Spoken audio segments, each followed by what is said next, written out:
Income, এক মাসে income 1 কোটি টাকা, কিন্তু দেখা যায় মাসে একটা হসপিটাল বিল পরিশোধ করতে তার চলে যায় 50 লাখ টাকা। আছে না নাই?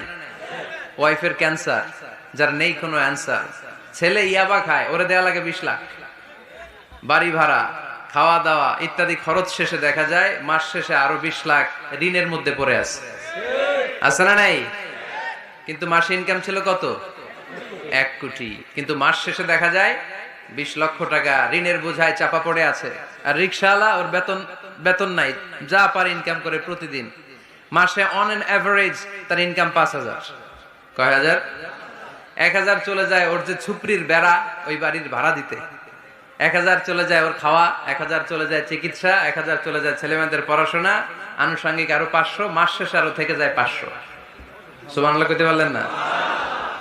1 কোটি টাকা ইনকাম করেও 20 লক্ষ টাকা ঋণের বোঝায় চাপা পড়ে